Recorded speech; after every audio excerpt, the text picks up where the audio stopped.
Good afternoon, good evening, good morning, whenever you happenstance into this Truth Bomb riff. This is a special holiday edition of The New Untouchables meets David Sirota, who a lot of people obviously recognize because he's been in the mix of it for a long time. Obviously, David Sirota started off his career, at least to my knowledge, being a speechwriter to Bernie Sanders, and boy, what an inspiration that was at the time. And of course, he's currently the editor in chief of The Lever, which I read frequently. And anybody who obviously is interested in all deep dives of investigation and of journalism, please check out The Lever, and we'll talk about that momentarily. But I want to just introduce the group here. Those of you who watch The New Untouchables, you're obviously familiar with a lot of these folks.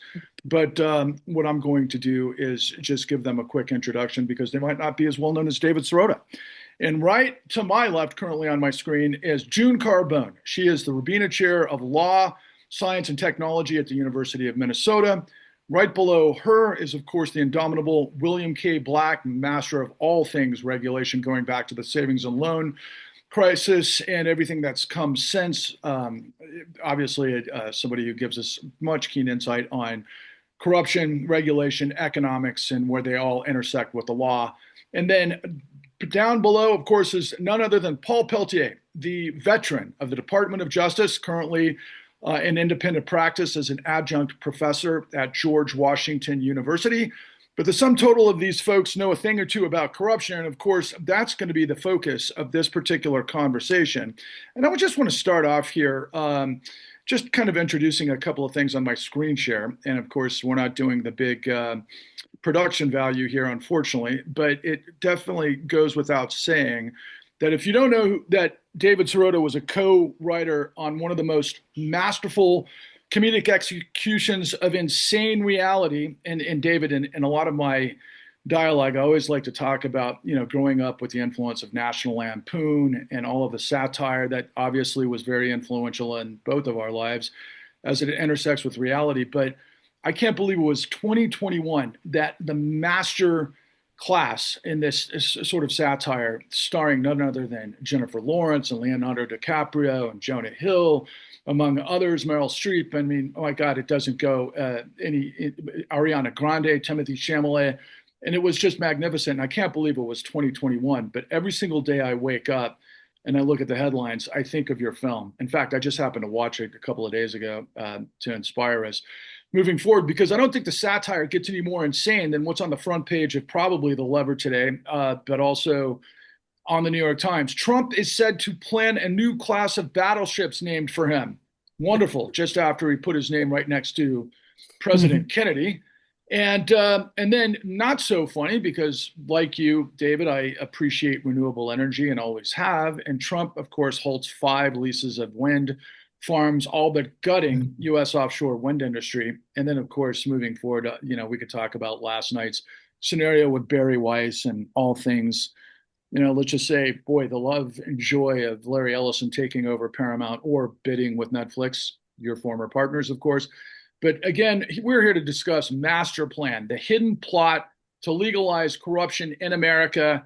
And man, I have been really looking forward to this dialogue. I've been paying attention to, everything that you've said about this book, because I got to tell you, David, when I first started off trying to, wrap my head around Citizens United, I was immediately dumbstruck by all things Powell Memo and everything that came since. And here you are after years of research in the midst of all of the other important things you've been doing, and you decided to write this sort of deep dive on the ancillary of everything that I think has created the architecture of the world we actually live in. Please launch us and tell us why you did that. Yeah, so I think that people feel like that corruption is endemic, and I think they're right. And I think a lot of people feel like corruption is almost a force of nature, that it's an unavoidable consequence or feature of our American democracy, and maybe even, sort of human civilization. And I think at one level that's true. There's always going to be some level of corruption. I think what I wanted to do in both the audio series that we did called Master Plan and the book based on the audio series was to look at the roots of how that corruption was not just not rooted out, but was actually enshrined and legalized in the United States. I think and I think when you think about that, that's not inevitable. That is not some sort of force of nature. That is a set of choices, really a plan, a plot that was created uh, to do that. And I think what we wanted to do was show how that plot was engineered and then executed. And it does start with the Powell memo, in the sense that the Powell memo was, I wouldn't necessarily call it an incredibly detailed blueprint. It was more I would put it on more on the manifesto side of the ledger. You know, we have famous manifestos that are seen as the opening starter gun of movements. I think the Powell memo was the beginning of a movement to create a detailed plan to legalize corruption through our courts, through our legislatures, through Congress, and it starts with the Powell memo, and there's some mythology around the Powell memo, or that we went into knowing when we did this project, that the idea has been sort of thrown out there that, yeah, this guy Lewis Powell wrote this memo, and it was his generation's version of kind of a uh, maybe, an angry Reddit thread, but it didn't really go anywhere from there. That's been sort of the the mythology around the Powell memo. And the Powell memo, for those who don't know, was written by Lewis Powell, who at the time was a prominent lawyer, corporate lawyer, coming out of the tobacco industry. He was politically well connected, and he wrote this memo saying that essentially corporate America, the elite executive class, is under attack in America. He's looking out at an America where Ralph Nader is winning lots of fights, legislative fights in Congress, and he's sort of a call to arms. And soon after, very, very, very soon after, a couple months after, he gets appointed to the Supreme Court. And the mythology in retrospect has been, this was just, yeah, it says a lot of what happened. And if you read it in retrospect, it's kind of Nostradamus-like about what the conservative movement did to take over the courts, to take over American politics, to buy the policies it wanted to buy. But that it only looks Nostradamus-like in retrospect. It didn't actually really go anywhere. And what we uncovered in our reporting is that that's actually the opposite of true. That we uncovered for the first time all sorts of documents detailing how that memo was not only written, it was acted upon in a very deliberate and specific set of ways, through the Chamber of Commerce. There was a meeting at Disney World with a number of very, very powerful corporate executives. They created a task force on the Powell memo that included top executives at major corporations, including, by the way, top executives at major media corporations. They laid out plans for what they specifically wanted to do. That first meeting in 1974, excuse me, 1973. One of the focuses was on how to weaken the post-Watergate campaign finance bills that were moving through Congress to allow corporations to be better able to buy elections. And out of that, the loopholes that they got inserted, that Powell Memo task force helped get inserted into the law. So rose the modern corporate political action committee. From there was another series of meetings at after Gerald Ford got into the White House. There was another series of meetings tracking all that had been done by the Powell Memo task force, legislatively, in popular culture, with movies, through the media, the seeding of op-eds, radio actualities, et cetera, et cetera. So this was really a real movement with real action items. And of course, it moved into the courts with a series of court rulings that ended up genuinely, quite literally, legalizing the buying and selling of elections. Started with the Buckley v. Valeo case, which enshrined a then radical notion that money in politics is not corruption, money in politics is constitutionally protected speech. Lewis Powell himself engineered soon after that. Now that he was on the Supreme Court, after writing the Powell Memo, Lewis Powell engineered a ruling extending those rights those free speech rights to spend money in elections, extending those rights to corporations, and that Bilotti ruling, as it was called, ended up being the foundation of Citizens United. So that's the story we tell in Master Plan, and the hope is that people read this and they have a better understanding of not only how the current corruption became endemic, but they have a sense that the creation of the endemic nature of that corruption wasn't a force of nature. It was created by a specific set of people with a specific set of plans and with a specific set of objectives. And I think the one moral to that story is it's not a force of nature, which means that it can be reversed.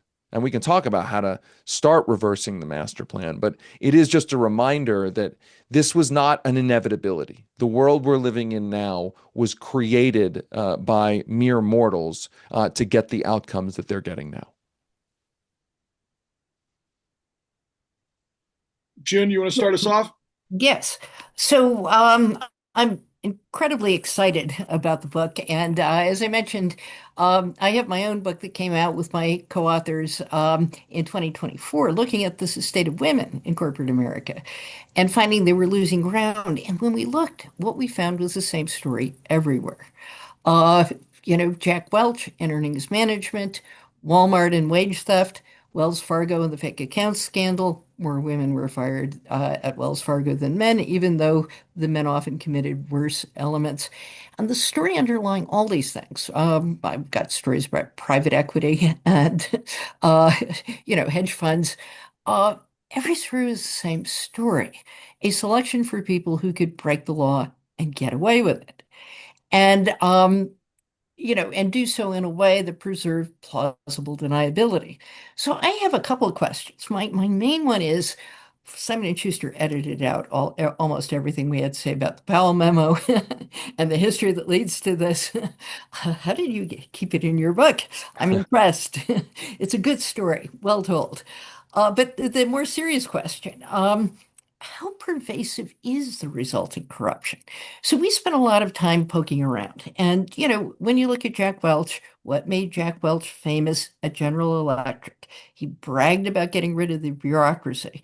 What he was really doing was engineering earnings management. He rewarded with high stakes bonuses the executives who produced the right numbers. GE later paid several hundred million in fines for securities fraud, but it didn't matter. Jack Welch had retired by that point, a slap on the wrist. When we wanted to say, what's the legacy of that? We couldn't find out. The estimates from accounting people are between 40 to 70% of publicly traded firms engage in earnings management. That's a huge number, and not all of that's illegal.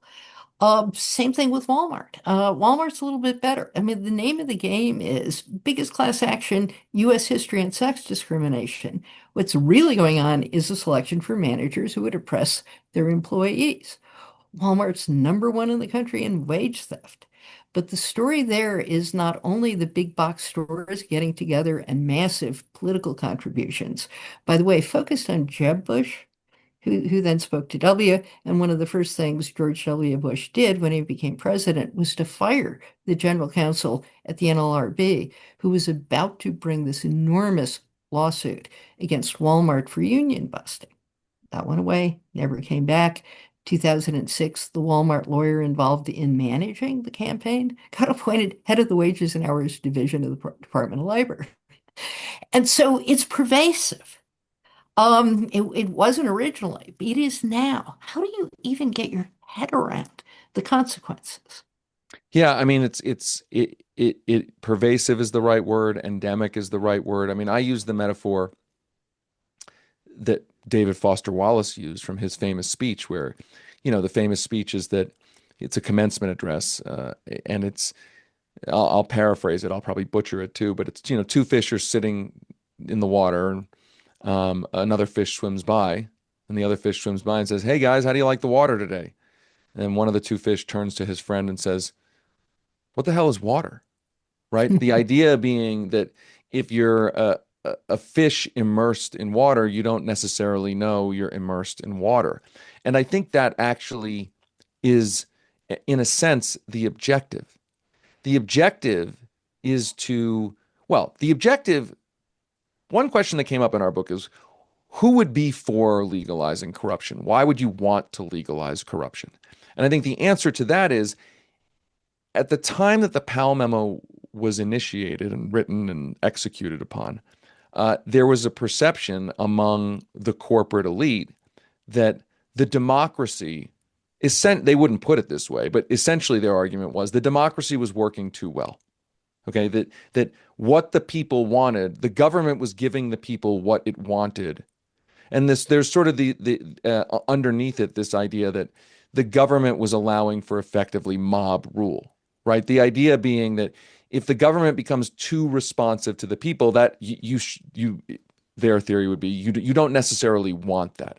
And let's remember that fear of that is at the founding of our whole country. Right? I mean that's why they created a U.S. Senate. That's why they sort of distributed power in part because they were afraid of people having too much power. And not to go all, history lesson, but it was a palpable fear in that era in part because of the perception of the French Revolution, right? And we're talking back in the 1700s, early 1800s, right? We want democracy, but we don't want too much democracy. So in the 1970s, there's sort of a similar tone of the arguments being made about Ralph Nader and the consumer movements and the like, and their success that we're risking the government tipping over to becoming too responsive to what the mob wants, aka what the people want.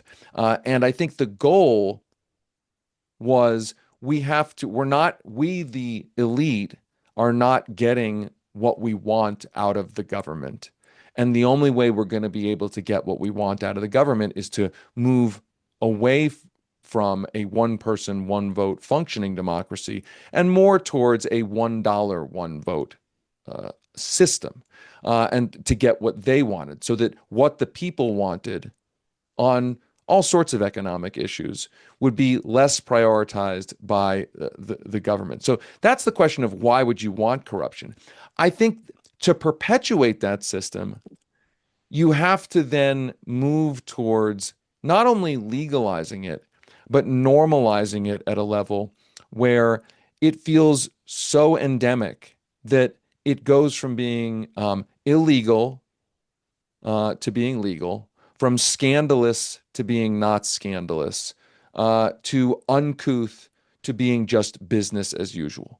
And I think we're now in the stage of where the legalization campaign has reached its almost cartoonish extremes. I mean, we're talking right now a year and a half after the Supreme Court handed down a ruling. And you sound insane recounting this ruling, even though this is literally what the ruling was, where an Indiana mayor was convicted for accepting $10,000 after he had delivered a municipal contract to a local company. He got the $10,000 from the local company, and he was convicted of that. And the Supreme Court intervened to overturn that conviction, arguing that because of the sequence of events, that $10,000 was not a bribe. That $10,000 was a permissible gratuity, like a tip.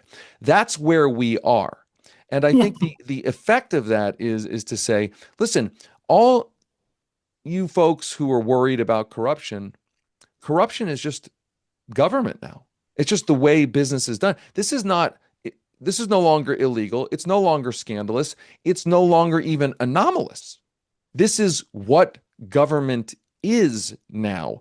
And I think that's where they're attempting to land the sort of the final stage of their master plan. Well, and I'm laughing because what there's been very little commentary on is your description of what the mayor did for a grand total of $14,000 is what Clarence Thomas has done for in amounts ranging into the millions, and arguably Samuel Alito and perhaps Chief Justice Roberts as well, and nobody recused themselves. Right. And to your point, that context of Alito, Thomas, et cetera, being lavished with expensive gifts while issuing rulings that affect essentially the people, or at least the class of people, the kind of people who are making the gifts. That context being left out of the relatively minimal coverage of these corruption cases, the string of corruption cases to legalize corruption cases. Leaving out that context leaves out the potential motive of some of these justices in handing down such ridiculous rulings. If you're on the Supreme Court and billionaires are giving you gifts, taking you on trips, et cetera, doing favor, financial, all sorts of gifts, and you're hearing cases that are relatively related to their industries, to them specifically, and you're doing that and not recusing yourself. Well, when a case comes down to say, hey, we want to overturn bribery, arguably you have a motive to want to make sure that bribery is not considered a crime, not considered a prosecutable crime. I think a tremendous intersection here with a lot of stuff that we've been doing, David, over the course of time. Mind blowing when I consider your work with Alex Gibney, of course, and Alex Gibney have done Dark Money off the book of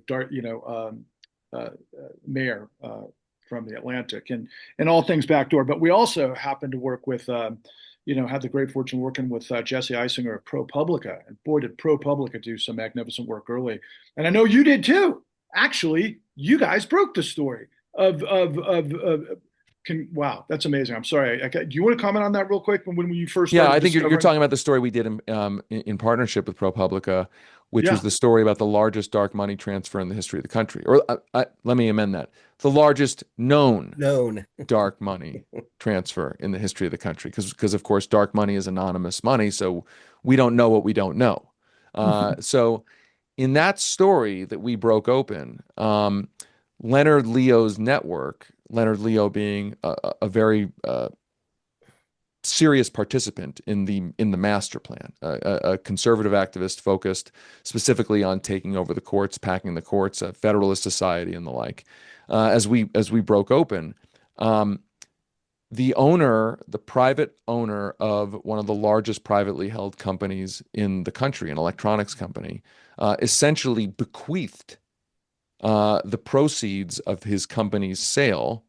I forget the exact number now. It was a couple of years ago, but a couple $1 billion. Bequeathed it, essentially transferred that to Leonard Leo's network, to the tune of, again, a couple $1 billion. Dark money that is used by Leonard Leo. I don't think he would dispute that he's a political activist.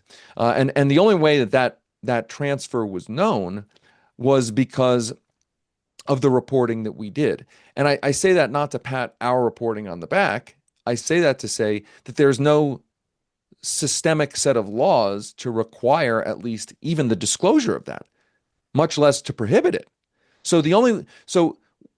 It's like a snapshot of the extent of what we don't know, the extent of the money being funneled into politics that we don't even know about, right? We know the money being pumped into politics when somebody like Elon Musk intervenes in the election and says, yes, I'm spending, $200 million to help Donald Trump get elected. So we know that. What we don't have any real sense of the full extent of is how much money is being poured into politics to buy elections, sway legislators, sway legislation. How much of that do we not know if we only got lucky to find a snapshot of a couple $1 billion being poured into politics? It gives you a sense of the unknown universe and the unknown size of the set of forces that are really manipulating the political system on a day-to-day basis. Well, Paul, it obviously kind of makes me think of you and your expertise, particularly after all things that have just been revealed recently with Jason Leopold, and we know what the ICIJ did with the suspicious activity reports and all the things that you've seen from the very, inside level. I mean, what comes to your mind as it relates to this discussion? Well, what comes to my mind is that um, the problem that David and June are talking about, particularly David, is the sort of the legalized corruption, how corporate America has sort of influenced courts and legislature to sort of legalize corruption. There's still all kinds of illegal corruption that's out there, including fraud. And what I worry about, and David, love to sort of hear your views on this. I'm sure I know what they are. Is what Trump is doing now is as he eviscerates the expertise in the Department of Justice, he's affecting the ability of prosecutors to go after illegal corruption and fraud. So while I agree with you, we have that legalized corruption that's been going on since the Powell memo that needs to be addressed, and hopefully someday, maybe with the backlash of what's going on now, the next administration will address it. But the bigger problem I see going forward is what I call the ability to tackle legal corruption. So remember, the Department, in my view, the Department of Justice had been pretty good at tackling sort of the illegal part of the corruption. Of course, when we experienced the great financial crisis, we saw how corporate influences eroded through a whole bunch of ways that Jesse Eisinger has pointed out, the ability of the department to tackle it, and what I say is the competence of the department to tackle it. But it was all the levers to go after illegal corruption remained. Now we have Trump in there, eradicating the Foreign Corrupt Practices Act enforcement. The ability of the SEC to enforce corruption laws and fraud laws against all these type of Bitcoin and any type of company that deals in crypto. They've affected the SEC's ability to go after that. And so we have all of these things happen in the administration with the firings of prosecutors. So it's going to take a long time in the next generations of experienced prosecutors to beat that down. So I see both of those things happening in a real way to further complicate the issue you're talking about, David. And I will say, just to sort of put a spin on what you're talking about in the Indiana mayor case, I see it a little bit differently. I think the motive of the Supreme Court justices, including the one who wrote this opinion, is exactly what you say it is. I think the motive is bad.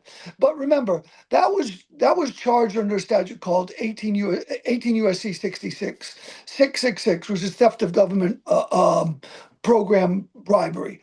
And so I don't see it as drastic as you do. I think the motive was bad, and I think that they are trying to affect the ability of prosecutors to go after certain levels of bribery. But remember, federal bribery by federal officials remains illegal. Federal laws against federal agents and employees from both making a gratuity and a bribe still exist. What that case was about, and I have been preaching to prosecutors for years that they are, with respect to 18 U.S.C. 666, they were cheating. How are they cheating? 18 U.S.C. 666 governs, uses a term called bribery. And they were prosecuting it without defining whether a gratuity or a bribery was being paid.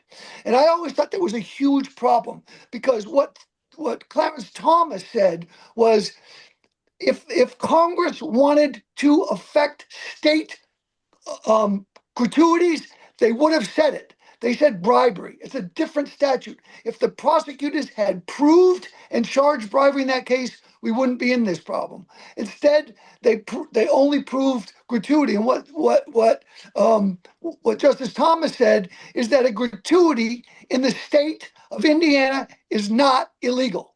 So you can't federalize the federal bribery statute and use it against a state public official to prosecute a gratuity. So again, I absolutely want to say that these bribery statutes against federal employees and federal officials still remain in force as it relates to gratuity. But if you're going to go after state officials using this statute, which 18 U.S.C. 201, the federal bribery statute, doesn't impact, then the prosecutors need to be specific about charging a bribery, not a gratuity. So I'm sorry to go into that much detail, but I don't see that as radical as other people see it. That being said, I do think the motive of the Supreme Court and the court opinions are terrible for prosecutors who want to go against corruption. But Yeah, anyway, I mean, I take it as I think, I guess I would respond to that and say, I think you can take each of the cases in this line of jurisprudence and say they each had different factors. Maybe some of them were a deviation from the mean, right? yeah, Some of them had intervening factors, but the general trend in the Supreme Court, I would say, and maybe I would date it to either the Skilling case or maybe the Bob McDonnell case, the Virginia governor, the overturning of saying that the governor providing access to other officials, facilitating access to officials in his administration to a donor that was giving him and his wife gifts, that is not a quote unquote official act. See, what I see it as is the Supreme Court, this Supreme Court, constantly looking to narrow, to make it harder and harder. And each case, then you go to the Chris Christie Bridgegate case, overturning that, the Andrew Cuomo cases, overturning those cases. Then you could even bring in the Ted Cruz case, which is on the other sort of the other side, that the Ted Cruz case was about whether you can have your donors repay the loans that you've made to your campaign, essentially at an interest rate, right? Like you take all of this and you see a Supreme Court that is whittling down the ability of good prosecutors to successfully prosecute cases. And I want to get to the enforcement part because I think you bring up a really good point. But before I do, I think the first place that we're seeing some of the effects of Donald Trump is in how people are now appealing to the Supreme Court.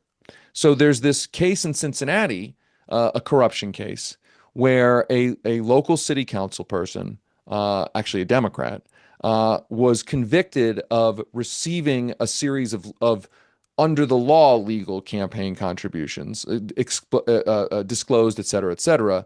But the argument was that it was an explicit quid pro quo for his support of a municipal project. And the way that the case went down was that you can't get money disclosed or undisclosed, in an envelope or in a campaign check in exchange for an explicit favor that you're going to do as a public official. The quid pro quo, the oldest thing that the government has said, this is not okay. The councilman gets convicted. Donald Trump gets in office, makes a big show of pardoning the councilman. He's already served time. He's pardoned.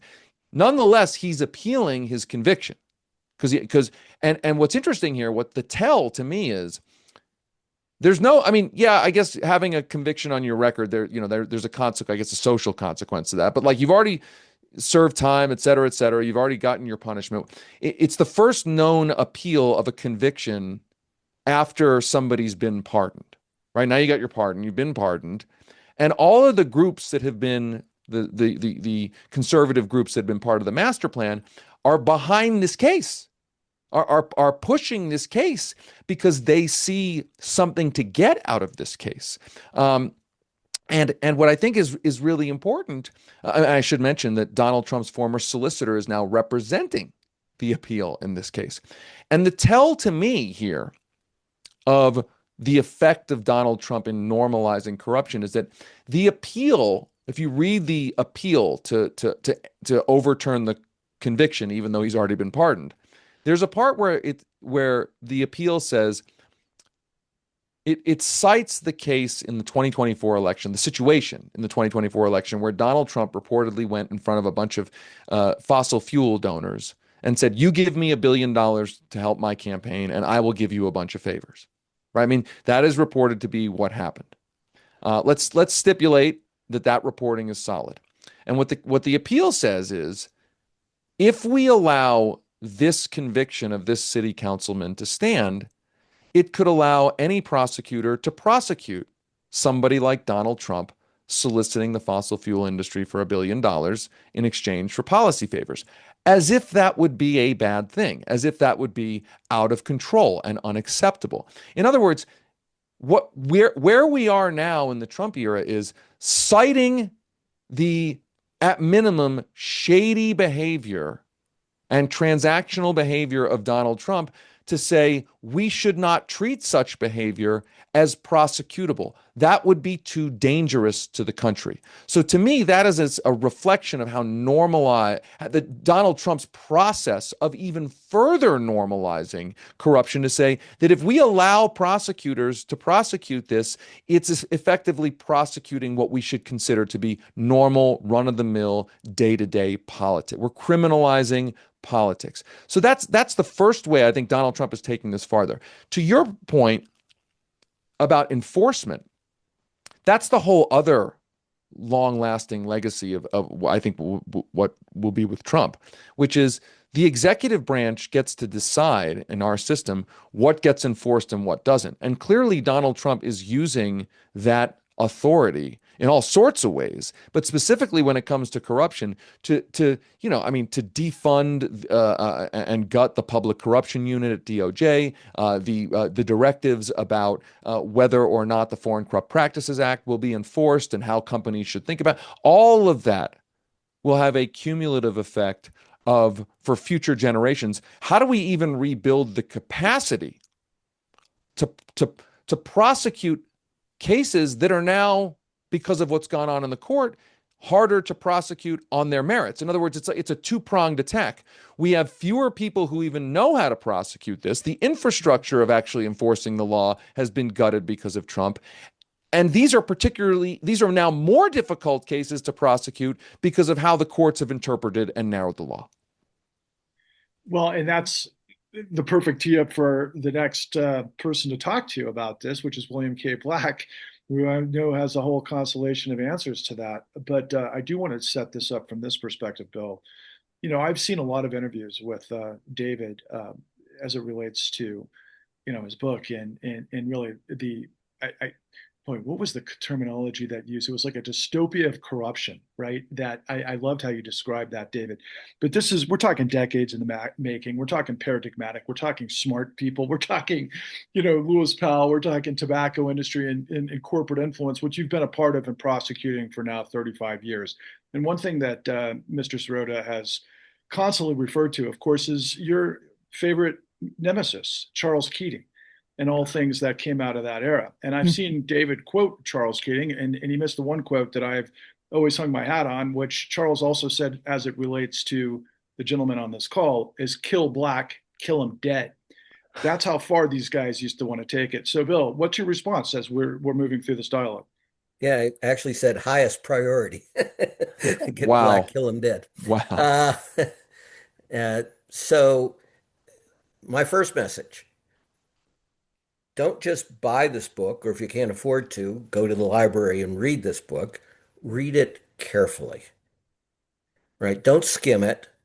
It really does set forth essential facts, and it has reportage that never existed before this inquiry. And the picture of the party with the robe is worth 3 times the price of the book. Yeah. For those who don't know, just to interject for a sec, we uncovered this record cover, and it was a fascinating, just as as an aside about how we found it. So Lewis Powell was a tobacco lawyer, gets appointed to the court by Richard Nixon, and Philip Morris holds a celebration party, a send-off party, and we were sort of doing a bunch of research, and we came upon tobacco settlement documents, sort of totally unrelated, and from the big tobacco prosecution cases, many decades later, and there was this very weird transcript of a like Walter Cronkite, the old show You Are There, a transcript of a You Are There about Lewis Powell's life, and we were like, what is like what could this be? We couldn't figure out what this was. So one of our reporters goes to the Powell archive and is digging around to try to figure out what this is and can't figure it out. And as he's about to leave, he sort of asks, "Is there anything else we haven't looked through?" And the archivist says, "Oh, there's this box over here of records." And they sort of dust off this box. They open this box, and out comes this vinyl record with a cover of the recording of the send-off party of Lewis Powell, the Philip Morris send-off party. Apparently, they used to press vinyl records as kind of novelty items on, on parties that you'd go to, and it's got the audio of literally Walter Cronkite, who emceed the event, doing a kind of hagiographic, valorizing sort of send up of "You Are There" to honor Lewis Powell. Remember, Walter Cronkite's and I'm not trying to like disrespect Walter Cronkite, a great reporter in many respects, but like Walter Cronkite is the anchor of CBS News hosting a corporate event for the send off of Lewis Powell. And like valorizing him, and it's a long way of getting to the fact that on the cover of the album is a set of pictures and one of them is the Philip Morris CEO presenting Lewis Powell with judicial robes emblazoned with tobacco industry corporate logos on it, which is like people joke about the idea of like politicians should have like NASCAR jerseys with the names of the brands that they're sponsored by. I mean, that literally happened in 1971 with Lewis Powell. So just for people who don't know about that, because I'm really glad you mentioned that, because when we found that record, it was like I was like, I cannot believe this is real. Like it's hard to believe. This feels fake. This is so ridiculous, but it is entirely real. And I want you to know the sincerity of my endorsement of this book because I am at the center of a number of the episodes here, and it is my life's work as an academic, and I'm not never quoted once. So, uh, so this is really wonderful piece, and as I say, it shows reporters can add things that academic types would never have the resources or way of thinking to find these things. This does sum it up. It is astonishing. And indeed, just to add, the reportage also shows that Justice Powell sent a thank you note in which he said that the best thing he received at this party was those robes, which is so grotesquely inappropriate that it sheds a real light on this man's morals, which were sadly lacking. Let me give you a feel also, at least my feel, for the Powell Memorandum and what you need to remember about Powell. This is not contrary to anything David says, it's just a different point of emphasis. Powell was one of the best lawyers in America, which has the best lawyers in the world. He was really good. And he wasn't just really good as a lawyer, as David's book points out. He was on the board of directors of at least uh, two major corporations that what they did for a living was kill Americans in substantial part. One was the tobacco industry, but the other was Ethel. And Ethel was created by a combination of two industries to create leaded gasoline. Killed hundreds of thousands of people, millions of people globally, reduced the IQ of probably 150 or more million Americans, was heavily concentrated in inner city areas along the interstates and major drives, commute drives, so that way disproportionately the lead was concentrated in areas where blacks lived and such. Um, as soon as they introduced it, they killed 24 of their own workers.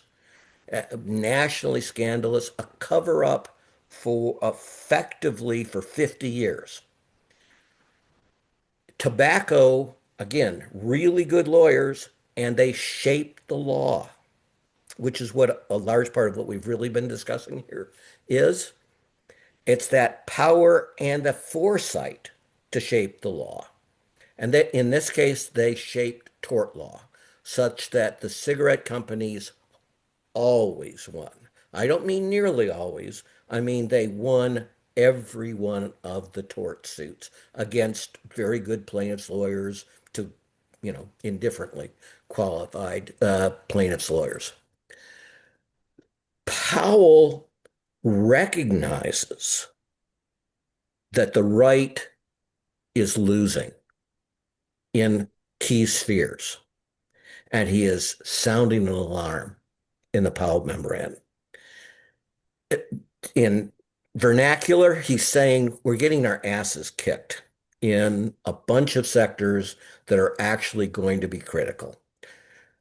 The people on the left are more honest, more blunt, more interesting as folks. They're doing their research and they're exposing our crimes, and the people are turning against us. Now, the full degree had not occurred, and that again says very good things about Powell's analytics. He was seeing the future. And who was his real passion for in that memorandum? That was this guy, an immigrant family from Lebanon, of all things, Ralph Nader. And Ralph Nader says, they're crooks. Well, you can see from everything we've been discussing with the racing logos and such, he was incapable of thinking of these people as crooks, Lewis Powell, but he also knew they were crooks and murderers.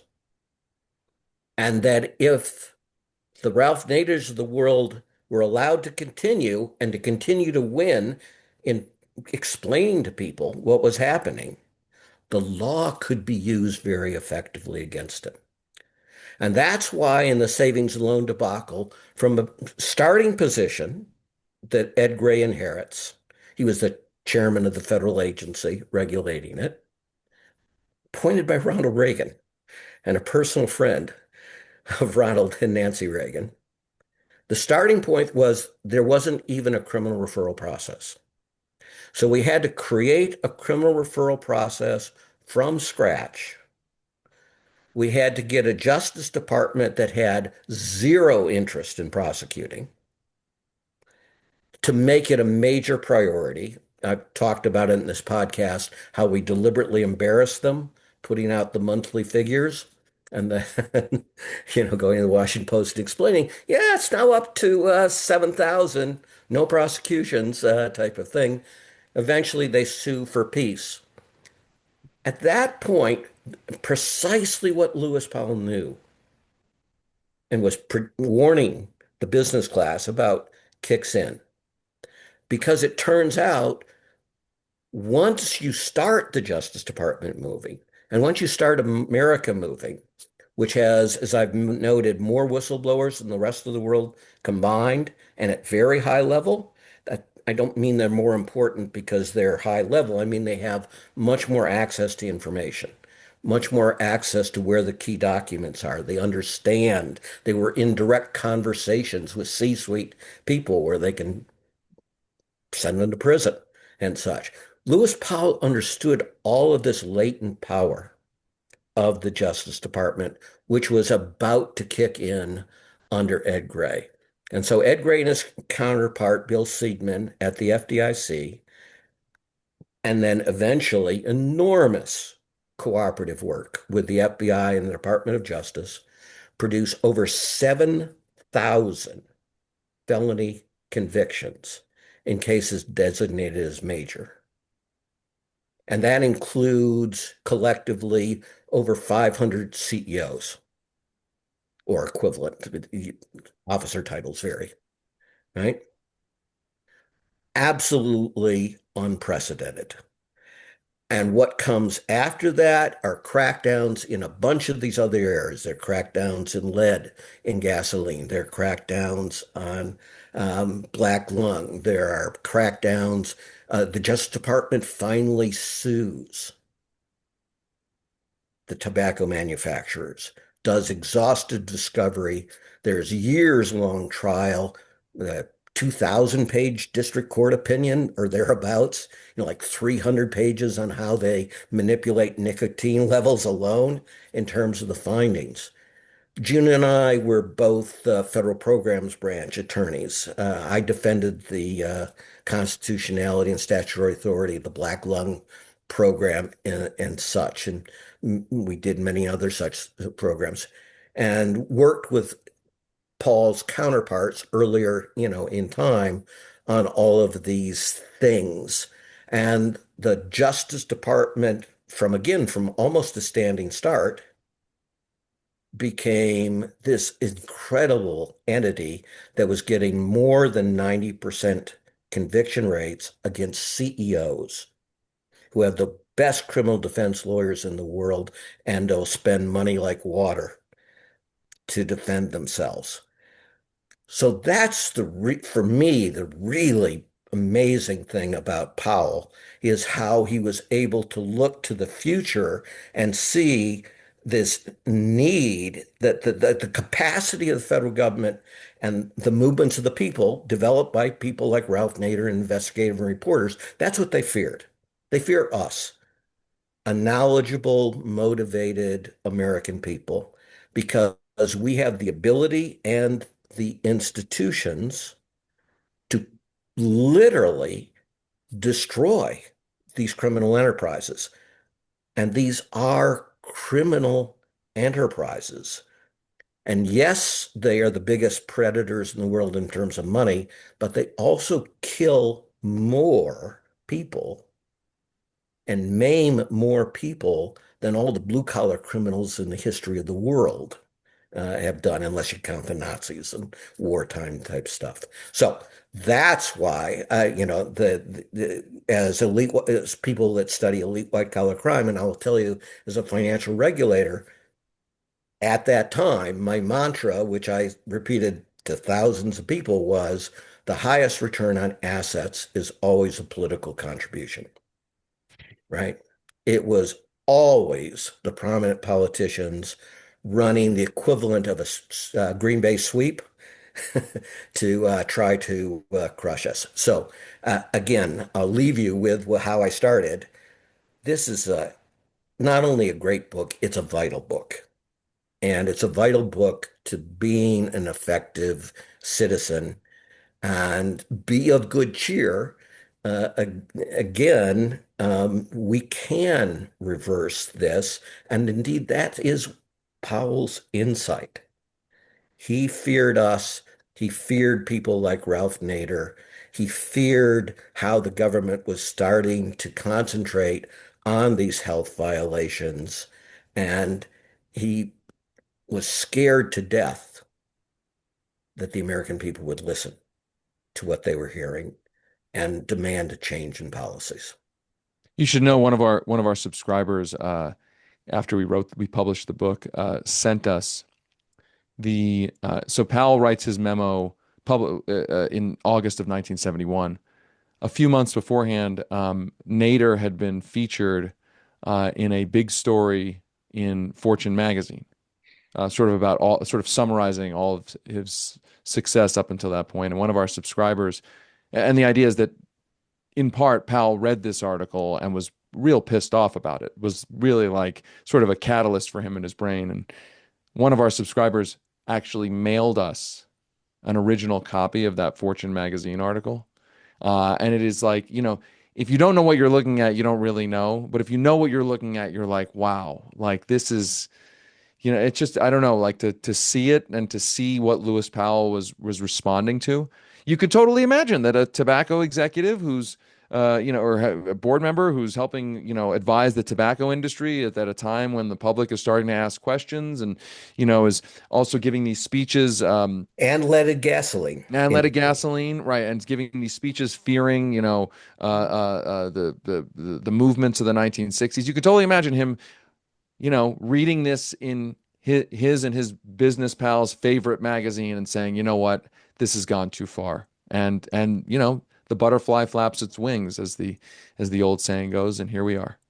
And again, he was the consigliere, right? Right. He recognized how badly GM had screwed up in response to Nader. If Yeah. people don't know, they sicked detectives on him. They tried for a honey trap to get him in, some embarrassing sexual situation. They then lied about this, and Ralph persisted and persisted and persisted, and it came out, and they had to do, of course, a public apology in front of Congress and such. But the point was, this little guy, right? No one had ever heard of, with, a Lebanese descent, God forbid, and such, took down the, at that time, most famous corporation, not just in America, but in the world, and beat the shit out of them. Yep. Um, yeah, and in passing, as I recall, I believe that Keating tried to sue you for 400 million or something to that He effect. didn't try, he did. He did. That's right. So David, just extraordinary work on your behalf. You always put your best foot forward, and I want to just finish this dialogue with, the revelation. You asked a couple of things that we're still in the midst of. What can be done, right? And you have stated about the states, and I'd love you to maybe give some closing commentary on that. That makes you hopeful. But what we learned, for example, and you and I both know what took place during the Obama administration. You and Alex Gibney, of course, did a magnificent long form, podcast featuring, of course, Paul Peltier and several other folks that we know. And you definitely, put the eye on the failures of the Obama administration to put us in this situation. We learned in our work the con firsthand from the FBI after, Bill and his cohorts managed something along the lines of north of 30,000 criminal referrals during the era of the savings and loan crisis. We learned that the FBI provided zero in the great financial crisis that was 180 times larger than the savings and loan crisis. We know this doesn't get easier. When the shackles come off, these guys go big. And like I started off the conversation with the satire of Donald Trump naming obviously battleships after him, given everything that we're in the midst of. You had said frequently recently that this is probably the most important effort in your career so far, which is saying something considering all of your accomplishments. Why don't you put a fine tooth comb on it and tell us what makes you hopeful and what obviously is reality based on where you're sitting? And if you could, David, if you could let us know if you think there's a tipping point, what is it? Tipping point for the American people, what is it, and how can we get there faster? So, And if I can add in, what to do about the Supreme Court. Uh, yeah. Yeah, I mean A that's lot. yeah. So I would say on the tipping point question, I do think Donald Trump has done everyone a favor in this way. Most of my adult life, there has been this idea that soft corruption is designed to sort of hold out the idea that we're not actually being the corruption doesn't actually exist. There's sort of these pretenses of, whether it was the legal fiction of soft money or these sort of artificial boundaries between a politicians, what they do in their public office versus what they do in the campaign. Like, I guess what I'm getting at is there was this idea that, like, yeah, we can all be immersed in the political system can be immersed in money, but it, if there's not a provable quid pro quo, then it's not really corruption, right? I can give somebody access. I can listen more to my donors than voters. But if I'm not doing a quid pro quo, then it's not really corruption. Okay. All that's gone now, right? That pretense is gone, right? I don't think, I think what Donald Trump has done, I've said this before, I'll say it again. Donald Trump is a pathological liar, statement by statement, but he's actually maybe the most honest president ever in the sense of vibes, right? He doesn't pretend to see the presidency as anything other than transactional, right? So like, yeah, like he'll say things that are not true all the time, but vibe wise, brand wise, the politics is now an auction under Donald Trump. I don't think he really pretends anything else. I mean, he would almost argue that like if running the government transactionally, maybe his argument is government's always been transactional. I'm just blatant about it. I'm just explicit about it, and I'll do it better than anyone else. I mean, so I guess my point is you don't have to convince anyone anymore that the system is endemically corrupt. I think Donald Trump has done that favor to America to say, I am, and the government is flagrantly corrupt, and that's just the way things are. So that has advanced the terms of the discourse in a way where you don't have to convince anyone anymore. So I do think that's part of the tipping point here. Everyone, or almost everybody, thinks the government is super, super corrupt and thinks corporate America at the highest reaches is super corrupt. So that is an opportunity. Now, I think obviously the question is, are we going to accept it or not? And I think the master planners hope that people will simply accept that there's nothing that can be done, and that will accept that this is just the way things are. But I think the corruption crisis mixed with the economic affordability crisis, which, by the way, the idea that the affordability crisis is new is so absurd. I every time I hear it, I get super angry, right? Like, I mean, Bernie Sanders has been talking about the affordability crisis for 50 years, right? What do we talk? It's a new thing. I mean, everyone who says that the affordability crisis is new is basically telling on themselves about how privileged they are, right? I mean, the affordability crisis has been long in the making. And so I think the corruption crisis mixed with the affordability crisis becoming even more acute offers a moment of opportunity to say this doesn't have to be this way. And I think there are specific things that can be done when it comes to corruption to reduce corruption in a real way. The Democrats in Congress, as one example, have a bill that should be the absolute most minimal thing to do, which is dark money needs to be at least disclosed. We should at least know who is spending money in our elections. And as bad and in a lot of ways systemically corrupt as the Democratic Party leadership is, all the Democrats are on that bill. Not saying they're great. I'm just saying like that, even at the highest reaches of that party, that particular issue has been litigated. Now it's a question of whether they can be pushed to do it.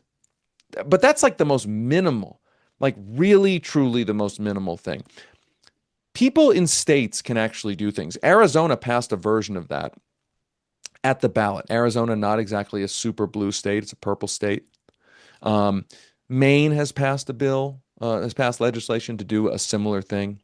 So I think at the state level, there are lots of things that can be done. And the thing I'm most encouraged by right now, as we talk here today, is in Montana, there's a ballot measure to try to go at this in a different direction, which is to use the Supreme Court's precedent on business incorporation, not on campaign finance, but on business incorporation, to restrict the power of corporations and what they can and cannot do inside of individual states. And to be clear, every state does not have to pass this for this to start having an effect.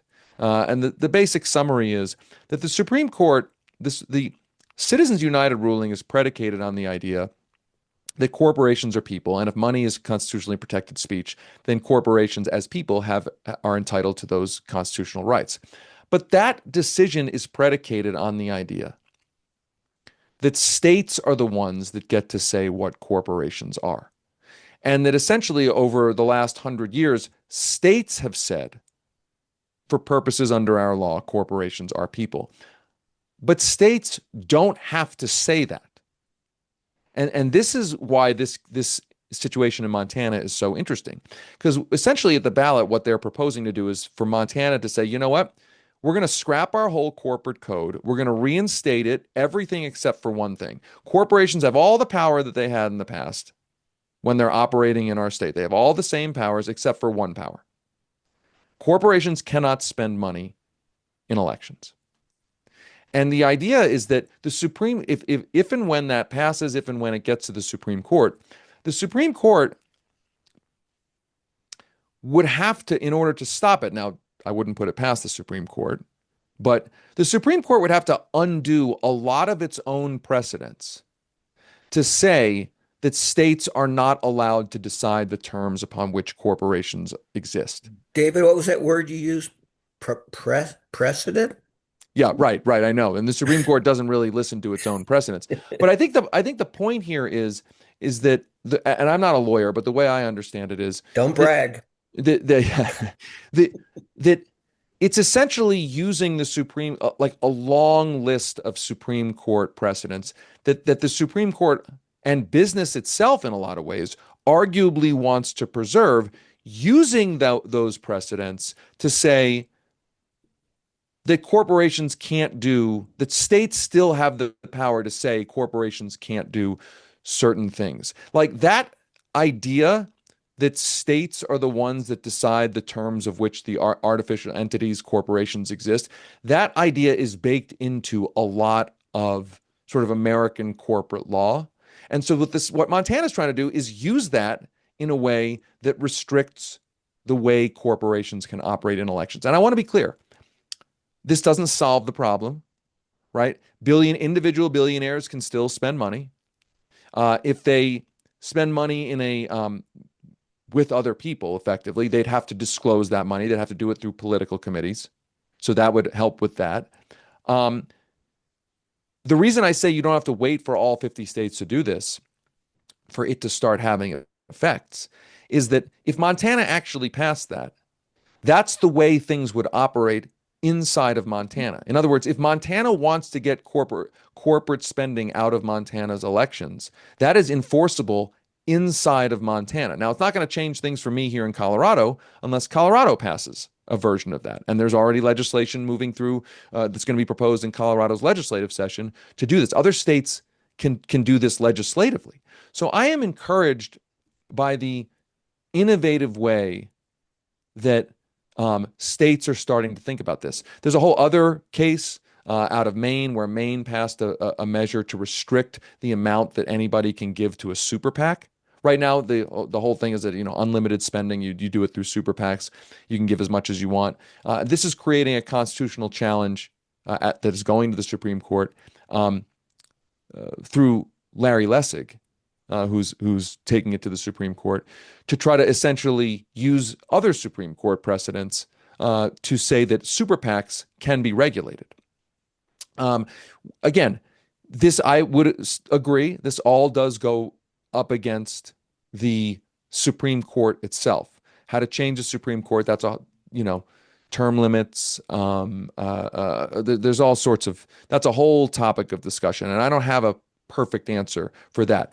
I would just say, short of how to change the Supreme Court, trying to use the Supreme Court's own precedents is, I think, an exciting development, or at least perhaps the best tactic that can be done, rather than trying to get the Supreme Court to overturn its own Citizens United precedent. That's what's interesting about these cases that I've just discussed. Now, to me, the gold standard of dealing with this problem, and again, none of these are perfect fixes, but I wrote a piece in The Nation about how the big takeaway for me in the New York mayor's race, a lot of people talking about Zoran Mamdani. How did he win? Oh, he had a great message and affordability, and he's a very charismatic candidate, and his ads were great, and his social media was great. All that's true. To my mind, having worked on lots of campaigns, there's one factor that if Zoran Mamdani did not have, he would not have become mayor. He probably might not have even really been a candidate for mayor. And that was that city has an 8-to-1 matching system of public financing of elections, which allows candidates to run the kind of campaign on the kind of messages that Zoran Mamdani ran on and have enough money not to outspend the opponent, but to at least be competitive. Public financing of elections is whereby candidates who raise a certain amount of small dollar donations qualify for public matching funds, essentially. The idea being it's a source of money that allows candidates to run competitively, a source of money that does not come with the expectation of legislative favors, the expectation that comes with private money.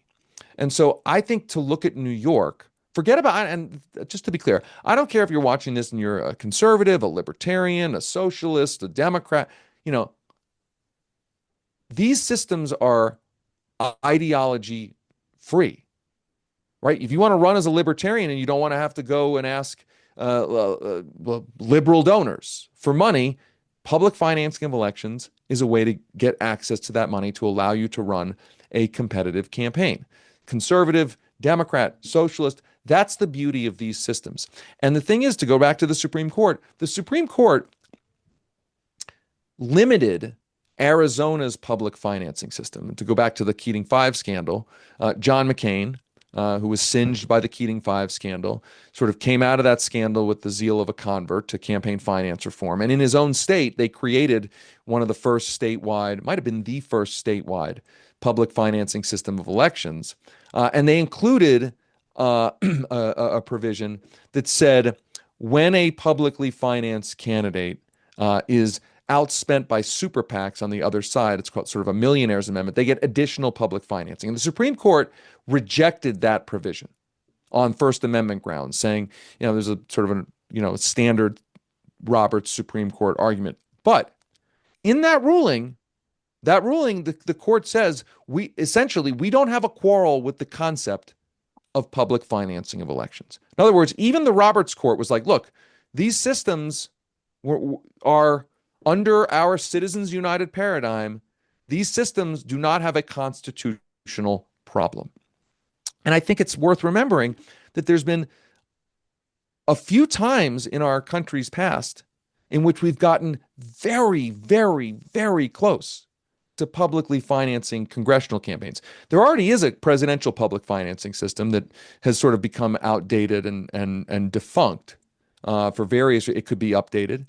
But there were times in the 1970s, there was a moment in 1992 where the Congress actually passed public financing of elections. George H.W. Bush vetoed it. The Clinton administration actually endorsed it. So I think all of this is to say there are plenty of ways to reduce corruption.